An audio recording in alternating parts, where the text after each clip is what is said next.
جی بسم اللہ الرحمن الرحیم۔ مرحوم مولانا احمد غفور غواث، اللہ تعالیٰ نے اسلامی تحریک کو دنیا میں اپنی عظیم نعمتوں میں سے ایک نعمت بنایا ہے۔ اللہ اور اس کے رسول صلی اللہ علیہ وسلم سے وفاداری کی بنیاد پر قائم ہونے والی یہ اسلامی تحریک دنیا بھر میں اللہ کے دین کے غلبے اور اللہ کی رضا کے حصول کے لیے کار فرما ہے۔ اسلامی تحریک بنیادی طور پہ اس کے مخلص کارکنان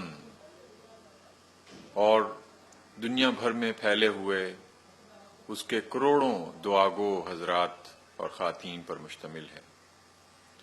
مخلص کارکنان جس تحریک کو بھی مل جائیں تو وہ تحریک جس مقصد کو لے کے اٹھے اس میں اللہ تعالیٰ اسے یقیناً کامیابی عطا کرتا ہے۔ مولانا احمد غفور غواث شہید بھی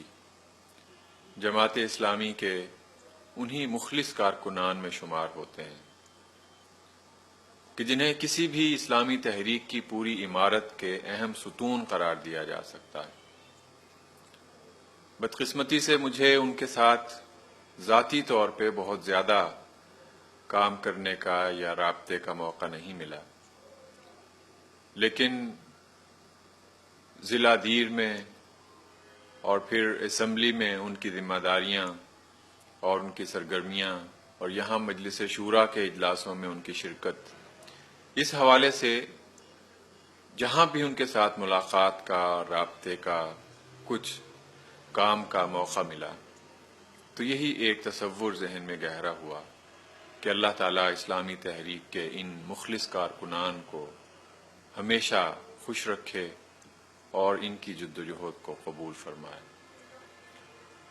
ان کی وفات سے کچھ عرصہ پہلے مجھے دیر میں ایک پروگرام کے لیے شرکت کا موقع ملا۔ وہاں حاضری دی تو احباب نے رات جہاں قیام کا انتظام کیا تھا، مولانا احمد غفور غواث صاحب اور ان کے ساتھ ایک اور بزرگ، ہم تینوں ایک کمرے میں تھے۔ مولانا صبح فجر سے پہلے ہی ان کے دن کا آغاز ہو گیا اور نماز فجر سے پہلے وہ اپنے اللہ تعالیٰ سے مناجات کے لیے اٹھے اور پھر بعد میں نماز کا اور اس کے بعد دن بھر کی دیگر مصروفیات اور پروگرامات کا آغاز ہو گیا۔ یہاں پہ بھی وہ بزرگ تھے، وہ سفید ریش تھے، وہ اس علاقے کے بڑے تھے، وہ رکن اسمبلی رہ چکے تھے، وہ معاشرے میں ایک اہم مقام رکھتے تھے، لیکن اس کے باوجود بھی جس تواضع اور انکساری کا وہ مظاہرہ کر رہے تھے، جس طرح وہ اپنے ساتھیوں اور اپنے مہمان کا جو کہ ان کا چھوٹا بھائی تھا وہ اس کا خیال رکھ رہے تھے، وہ اس بات کی کوشش کر رہے تھے کہ میں وہاں سرد علاقے میں گیا ہوں تو وقت پہ گرم پانی جو ہے وہ وہاں پہ میسر ہو، تو وہ اس خدمت میں لگے ہوئے تھے۔ حالانکہ میں نے عرض کیا کہ میں ان کے چھوٹے بھائی کی حیثیت سے میرا یہ حق نہیں تھا، لیکن وہ اپنی اسی انکساری اور احساس ذمہ داری کی بنیاد پر مسلسل مصروف رہے۔ مولانا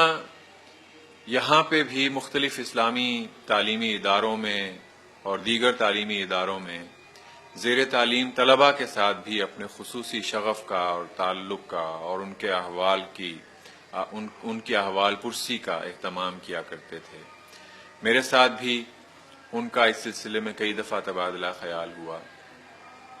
اسلامی یونیورسٹی اسلام آباد اور یہاں پہ بھی کئی ایک اسلامی اور دیگر اداروں میں زیر تعلیم طلباء کے بارے میں انہوں نے اپنی فکر مندی کا بھی اظہار کیا، اپنی تجاویز بھی دیں، اور اس سلسلے میں جو کام بھی انہوں نے کہا کہ میرے ذمہ ہو تو وہ اس کے لیے بھی انہوں نے اپنے آپ کو پیش کیا۔ مولانا احمد غفور غواث صاحب یقیناً اس دنیا میں نہیں رہے، لیکن ہمیں یہ یقین ہے اور اللہ تعالیٰ کی رحمت سے ہمیں یہ مکمل بھروسہ اور اس پر اعتماد ہے اور امید ہے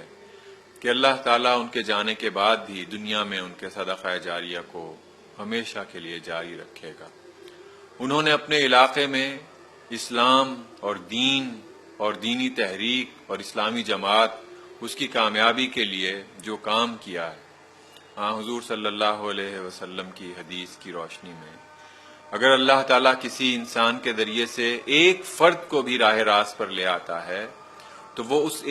ایک فرد کا راہ راست پہ آ جانا اس انسان کے لیے وہ بہت بڑی دولت شمار ہوتا ہے۔ خیر لک من حمر النعم، آپ صلی اللہ علیہ وسلم نے فرمایا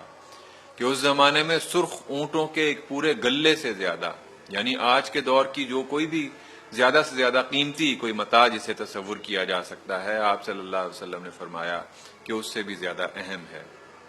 ہمیں یہ یقین ہے کہ مولانا غواث شہید نے، کیونکہ دین کے راستے میں ان کو اللہ تعالیٰ نے اپنے پاس بلایا، دین کے لیے سرگرداں تھے اسی تگودو کے دوران، تو ہمیں یہ امید ہے کہ اللہ تعالیٰ ان کی ساری جدوجہد کو قبول فرمائے گا، اور وہ اپنے پیچھے ایسی بہت ساری نیکیاں چھوڑ گئے ہوں گے کہ وہ ہمیشہ کے لیے اس دین کی اور تحریک کی اور خود مرحوم کی اور خود ان نیکی کے راستے پہ چلنے والوں کی ان کی بلندی درجات کا سبب بنے گی، ان کے لیے نیکیوں کا سبب بنے گی۔ اور پھر مولانا کی اولاد، ان کے بچے، اپنے بیٹوں کو بھی انہوں نے ہمیشہ اس بات کی کوشش کی کہ وہ دین کے سپاہی بنائیں، وہ علم کے متوالے بنائیں، انہیں عالم باعمل بنائیں۔ تو حضور صلی اللہ علیہ وسلم کے الفاظ میں کسی کے دنیا سے اٹھ جانے کے بعد اس کے لیے باقی رہ جانے والی اور جاری رہنے والی نیکیوں میں سے ایک نیکی ان کی نیک اولاد بھی ہوتی ہے۔ مولانا احمد غفور غواث مرحوم کی اولاد کے بارے میں بھی ہمارا یہی حسن ظن اور نیک گمان اور یہی امید الحمدللہ جمع اور توانا ہے کہ یہ ان کی نیک اولاد بھی اپنے مرحوم والد کے نقش قدم پر چلتے ہوئے، نبی اکرم صلی اللہ علیہ وسلم کو اسوہ حسنہ بناتے ہوئے، ان کے راستے کی پیروی کرتے ہوئے انشاءاللہ دنیا اور آخرت میں سرخرو ہوگی۔ مولانا احمد غفور غواث مرحوم، ان جیسے لاکھوں کارکنان اس وقت بھی الحمدللہ موجود ہیں، جہاں پہ ہم اپنے جانے والوں کا، اپنے مرحومین کا ذکر خیر کرتے ہیں، ہم ان کی قدر سے آشنا ہوتے ہیں، ہم ان کی نیکیوں کو معاشرے میں عام کرنا چاہتے ہیں۔ اس موقع پہ ہمیں اس بات کو بھی دوبارہ سے ذہن میں تازہ رکھنا چاہیے کہ ان جیسے بہت سارے بزرگ ہمارے پاس موجود ہیں، ان جیسے بہت سارے مخلص کارکنان، ان جیسے درویش، ان جیسے فنا فی اللہ، ان جیسے دنیا اور آخرت کو اپنا ایک ہی ہدف کے تحت محصور کیے ہوئے اور اپنا سب کچھ اس کے لیے قربان کیے ہوئے لوگ اس وقت بھی ہمارے ارد گرد موجود ہیں۔ ہمیں ان کے اس دنیا سے اٹھ جانے سے پہلے ان کی قدر کرنا ہوگی اور ان کے جلوں میں چلتے ہوئے اپنے اللہ کو راضی کرنے کی کوشش کرنا ہوگی۔ یہی افراد یہ مل کر معاشرہ بنتے ہیں، یہی افراد اور کارکنان یہ مل کر ایک تحریک بنتے ہیں، اور انشاءاللہ ہم سب امتی رسول اکرم صلی اللہ علیہ وسلم کے حوض کوثر پہ جمع ہو کے اسی بات پہ فخر کریں گے کہ اے اللہ، ہم تیرے نبی کے امتی تھے، صرف تیرے نبی کی خاطر اور تیری محبت کی خاطر ہم ایک دوسرے سے محبت رکھتے تھے۔ پروردگار تو ہم سب کو اپنے عرش کے سائے تلے جگہ عطا فرما۔ وآخر دعوانا الحمدللہ۔